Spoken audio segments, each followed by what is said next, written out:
Dr. Manse reporting. Confirming my theory, we exposed a carbuncle to fissile material regularly for 6 weeks. As a result, the next stage of its life cycle produced an entirely new variant of the peccary, with astonishing new behaviors. The speed these creatures absorb ambient conditions and adapt is extraordinary. Almost as though they were designed for it. Mimeticism is a strange business, and many times creation has settled on the same solutions. But the more parallels I find, and the more I understand its life cycle, the more uneasy I become speaking of evolution. In short, I hope I am wrong. This is Dr. Derek Manse. Our assumptions around the Exor and its progeny have been revealed to be completely false. In the first instance, they have created a highly complex and ordered societal existence in Antiverse 2. We are forced to regard them as sentient, and possibly even intelligent. But this is not the only revelation. There is no escaping the fact. The Exor, the Pest, the Peccary, none of them are native to the worlds we're finding them on. Something brought them here. The crux is the monument at the center of their settlement. Not a structure, but a weapon. A warhead.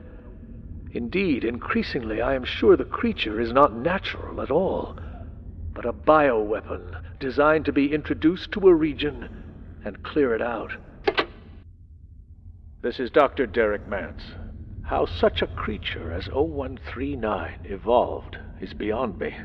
What it was, and what it's become. There are realms where existence is forged under such utterly different conditions that our assumptions have no bearing. We find ourselves adrift, unmoored from all references. Perhaps this is how the creature itself feels. It would, I suppose, explain its hostility. Or perhaps it's simply tired of being poked and prodded by Dr. Thule and Dr. Stern, who are getting along about as well. This is Dr. Derek Manse. I'm pleased to report that Gate's first on-site perforation event has been a complete success. It required the full energy resources of both the hydro plant and reactors, but we opened a stable portal to Antiverse 2. Unfortunately, we had to close the gateway sooner than expected, as spores from that realm infected the area almost immediately. Their rate of growth is extraordinary. Scouring the spore residue will take weeks, but if left unattended, it would soon be a jungle in here. We will have to investigate that once Dr. Newman's project comes online. Dr. Derek Manse reporting, Research Director. The gatekeepers are indispensable, I do not deny it.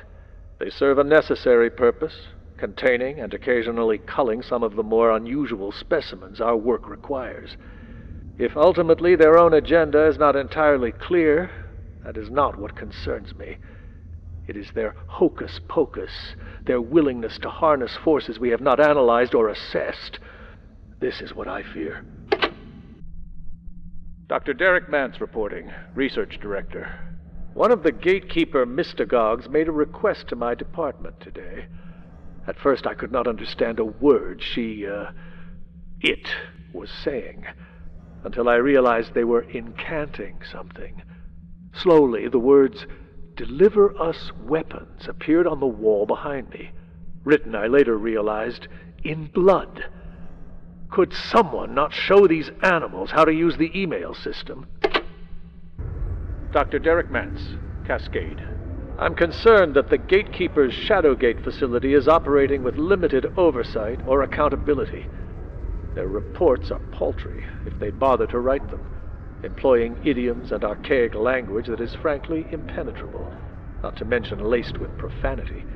A recent report claims the number of immured subjects in that dilapidated excuse for a facility is 1. I find that hard to believe, but gaining access for inspection, well, it's all but impossible.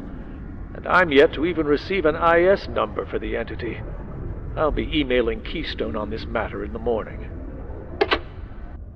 Dr. Derek Manse, Cascade.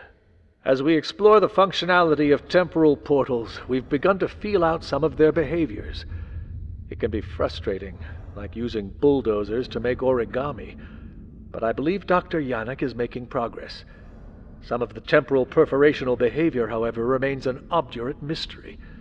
For instance, why do they persist in localizing in the residence sector gardens? After my last conversation with IS-012, I find myself increasingly sympathetic to its plight. It is highly intelligent and appears genuinely benign. Some elements of its story do not entirely satisfy my doubts, but I am coming to believe we may have unjustly contained this creature.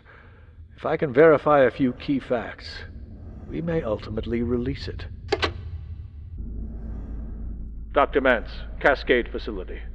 Further to my previous note on IS-012, the shapeshifter has requested it be released in Antiverse 2. While this is unusual, I see no reason, at this stage, not to grant him a small override. Permanent directive to all staff, all levels. No further communication with IS-012 is permitted. All contact must be reported immediately. If it speaks, silence it. If it escapes containment, subdue it by any means available. In all cases, summon gatekeeper assistance immediately.